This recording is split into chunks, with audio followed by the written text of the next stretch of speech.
et bienvenue sur le plateau d'Anonymal TV. Je reçois aujourd'hui Loïc Carando, cofondateur de Parea. Bonjour Loïc. Bonjour. Alors pour commencer, est-ce que tu peux nous présenter Parea?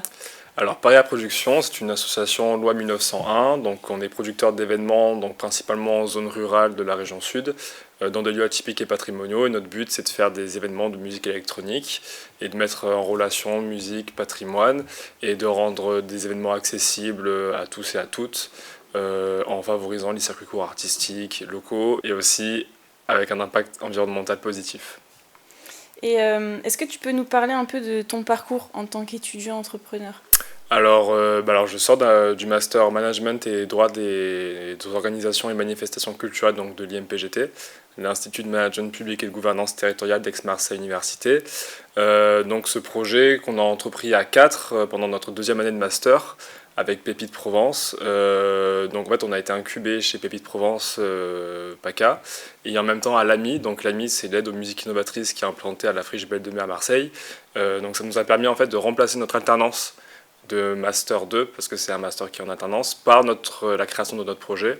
Donc on a pu du coup consacrer pas mal de temps à faire des études de marché, monter un business plan, rencontrer des futurs partenaires, des acteurs locaux, etc. avant de se lancer. Donc c'était un peu pendant la crise du Covid, donc forcément c'était un peu, on va dire, complexe le démarrage. Mais du coup voilà, donc on a commencé ce projet-là en fin d'études, enfin pendant notre dernière année d'études, et on l'a lancé officiellement à la sortie en fait de notre master. Et tu parlais de Pépite Provence. Comment ça vous a, ou peut-être ça vous aide encore, à mettre en place vos projets? Alors ça nous a donné pas mal de billes, on va dire, en termes de management de projet, en termes aussi de gestion, d'organisation, enfin on va dire de structure aussi juridique, et en termes aussi de structuration d'idées, de projets, d'étapes, enfin, avant d'avancer, de se lancer dans un projet. C'est-à-dire qu'on ne se lance pas dans un projet entre guillemets du jour au lendemain. Enfin voilà, faut faire des études de marché, il faut faire monter un plan, on va dire, financier, rencontrer des partenaires. Et en fait, Pépite nous a apporté un soutien et un accompagnement, et ça nous a aussi permis de nous mettre en relation avec un incubateur spécialisé donc dans la culture et notamment le montage de projets, le portage de projets en musique actuelle. Et donc voilà, qui était beaucoup plus spécifique à notre secteur qu'on va dire qu'un projet. On va dire on vend un produit parce qu'on vend pas forcément un produit mais plus un service. Donc c'est vrai que ça pouvait être un peu différent des cours que Pépite pouvait apporter. Mais voilà, ça nous a apporté en fait une structuration, un soutien moral aussi, et des interlocuteurs à qui parler, à qui poser des questions, et voilà, des personnes un peu référentes pour orienter nos idées, quoi. Et se lancer dans l'entrepreneuriat, c'est pas souvent simple, surtout quand on est jeune. Quels obstacles vous avez pu rencontrer, toi et tes collègues? Alors, comme obstacle qu'on a pu rencontrer, déjà c'était l'année du Covid, donc événementiel et Covid c'était un peu à ce moment-là, on va dire, opposé. Mais du coup, on l'a pris un peu comme une force parce que ça nous a permis aussi de réfléchir à d'autres formats d'événements, des événements plus humains, plus ancrés sur le territoire, avec moins de jauge.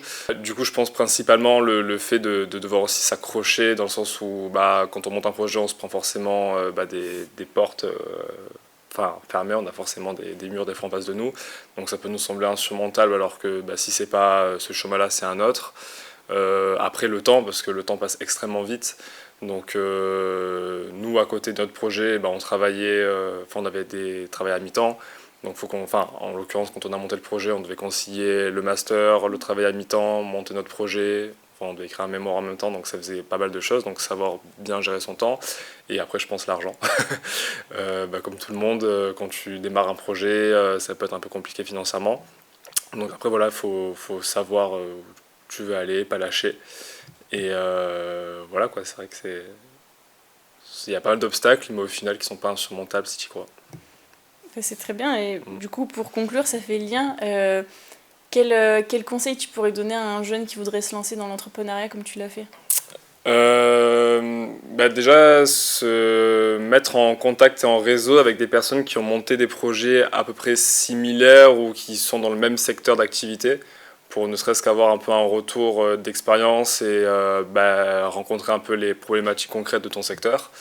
Et après, franchement, c'est oser, en fait, persévérer, ne pas avoir honte, y aller. De toute façon, c'est sûr que tu te prendras des bâches, mais si tu y vas, dans tous les cas, dans le pire des cas, ce qu'on peut te dire, c'est non. Donc, et voilà, et aussi prendre, se servir de ses erreurs pour avancer, parce que tu fais forcément des erreurs. Donc voilà, toujours analyser pourquoi ça n'a pas marché, et du coup, ne plus les reproduire. Et en fait, si tu fais ça que tu y crois, y a des chances que ça aille au bout, quoi. Donc, persévérer, quoi. Persévérer. Voilà. Bon, le message est passé. Merci ça. beaucoup, Loïc, Merci d'avoir beaucoup. répondu à mes questions. Et merci à vous de nous avoir suivis. Et à bientôt sur Anonymal TV.